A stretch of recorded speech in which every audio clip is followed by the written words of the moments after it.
So this is the video about the literary questions on James Joyce's Dubliners. I'm now looking at question 35 that asks what is an epiphany for James Joyce. I think this question is quite easy to answer. So an epiphany is, of course, a revelation, something that one understands suddenly. And for James Joyce, it is very important in Dubliners because it is a character that realizes something important, suddenly realizes something important for their life. I will give you a couple of examples from the stories that you read. Evelyn, for example, is sitting throughout the story. She's sitting at the window. Um, Especially in the first part of the story. In the second part of the story, she's not sitting; she's standing, but she doesn't make any move. She's just there, as the narrator says, like a passive animal. So she doesn't basically do anything. The only move she makes during the story happens in the first part, when she is thinking about her mother and the promise she made to her mother when her mother was dying.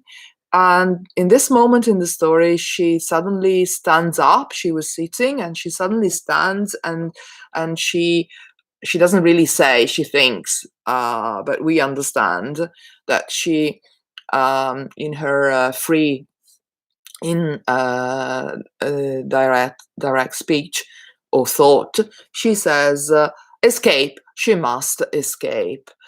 So that is a moment when she understands that her only chance is to leave and start a new life together with her boyfriend, Frank.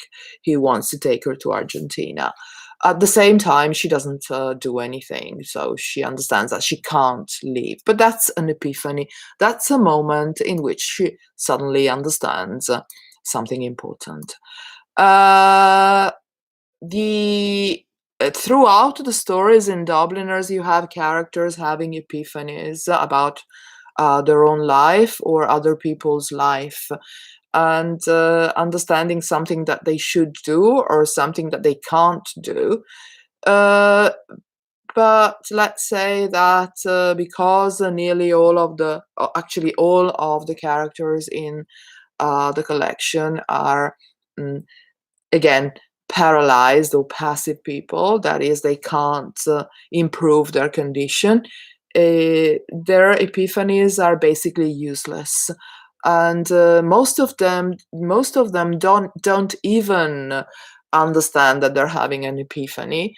The only exception is Gabriel in the last part from the Dead, which you read. The very last part is about Gabriel having an epiphany about his own and his family and friends, and all of the people in the universe's life. So he understands that they're all paralyzed, they're all covered, they're all going to be covered in snow. And in this case, snow will symbolize death and paralysis. That is, they will have nothing to do, no chance of escape, exactly like Evelyn. The next question, I need glasses to read. The next question is, what narrative technique did Joyce use in Dubliners? Well, he used different narrative techniques. He started off with the first person narrator. We must remember that Dubliners is not the very first, but one of his first works. So he started off as a more or less traditional writer. So his first stories are narrated in the first person. Then he goes on to a third person narrator, which is the one used in Evelyn. The story starts with a third person narrator, which then yields to Evelyn's thoughts. So he also uses free, direct speech or thought, but you still feel the presence of the narrator. You still have the third person, for example, in the Epiphany, when she stands up suddenly and the narrator says, escape, she must escape. That is the narrator reading her thoughts. So little by little, we could say that James Joyce experiments with narrative technique. And the last story, some of which you read, actually, you should have read the whole story for your summer holidays, but that's another story. So at the end of the last story, you have something that is very similar to Stream of Consciousness, which Joyce will use in his very experimental novel, most experimental novel, called Ulysses. Although it's not exactly Stream of Consciousness, it's what we call narrated monologue. That is, you can read Gabriel's thoughts directly, but they're also narrated, mediated, negotiated through a narrative voice. So, to answer the question, we could say that he uses a wide range of narrative techniques, but we could also say that he starts off in a traditional way and he experiments more and more throughout the collection. The next question is a big one. What is the main theme of Dubliners? Well, again, it's again muerte y desesperação. That is death and paralysis in Dublin.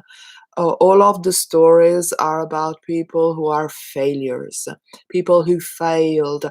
They failed to do what they should do, like Evelyn, or they failed to understand their life, like Gabriel, and they do understand when it's too late, like Gabriel again, that they're all going to be stuck, paralyzed. So that's the main theme, and maybe we can go into detail in the next questions. But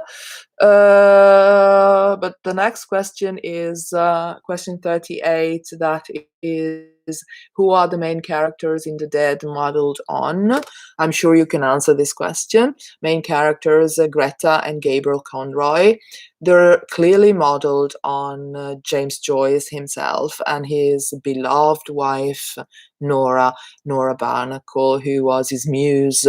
Although she was an uneducated and not even schooled, I think, lady. She was a modest chambermaid, lavorava in un albergo, and then she married Joyce and followed him in his um, mm, perpetual journey uh, away from Ireland.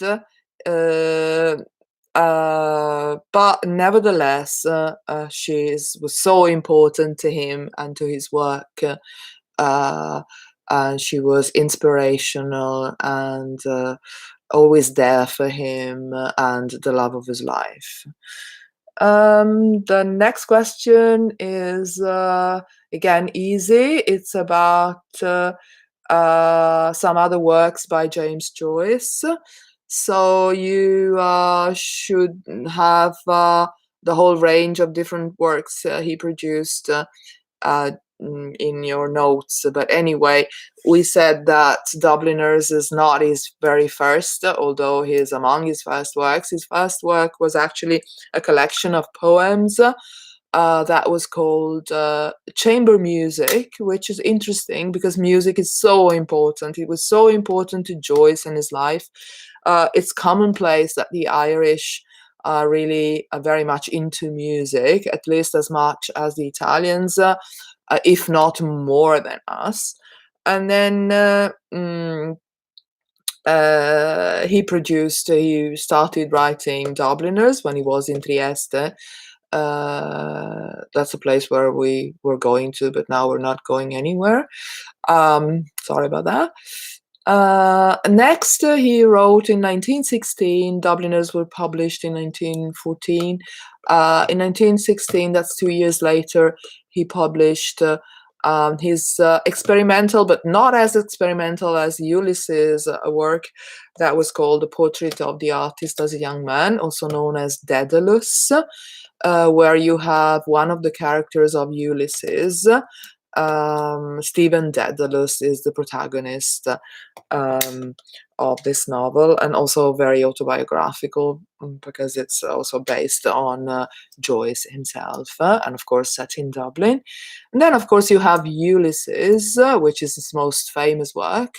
And then after that, there's Finnegan's Wake, which is a funny, tragic story and very difficult because it's experimental to its extreme. So it's very hard to understand, but it's funny because it's set in during a wake. That is when someone dies. Um, Not only Irish people, but they have this tradition of sitting with the dead body and drinking and eating and making speeches about the person who passed away. And there's also Finnegan's Wake is also a very famous Irish ballad, which I would have had you listen if we had been face to face, in which the dead body suddenly uh, comes back to life at the end of the story. So it's quite funny, but it's also very hard to access, more experimental than Ulysses. Right, the next question is about Ulysses. No, sorry. The next question is about why was Dublin the center of paralysis? This is something that I mentioned before. So the main theme is paralysis in Dublin. All of the characters are paralyzed, not only physically, but also morally. I'm sure you know that James Joyce wrote to his publisher, in a letter to his publisher, he said that Dublin seemed to him the center of paralysis. Why? In Joyce's case, it's because mainly because of the Catholic Church. As we said, Joyce was an expatriate writer. He left Dublin, which he really was in love with, but he left it because he thought that, not because of religion, but because of Catholic Church, Dubliners were paralyzed. They couldn't do anything. Think of Evelyn in the story. She can't go away. She should go away. She should go to Buenos Aires, good air, aria fresca, instead of keeping experiences the dusty air that she can breathe in Dublin. But she can't. Why not? Because she made a promise. The promise is you will honor your father and mother. She promised her mother to keep the family together. And this is something that is, of course, connected with not as much with religion as with the conventions that the church wants people to follow and respect. Another source of paralysis in Dubliners is the British rule. British rule on Ireland and in Dublin, sorry, was another paralyzing force, but it's not as openly presented as the paralyzing power of the Catholic Church. The next questions are on Ulysses, so I'll say goodbye for now.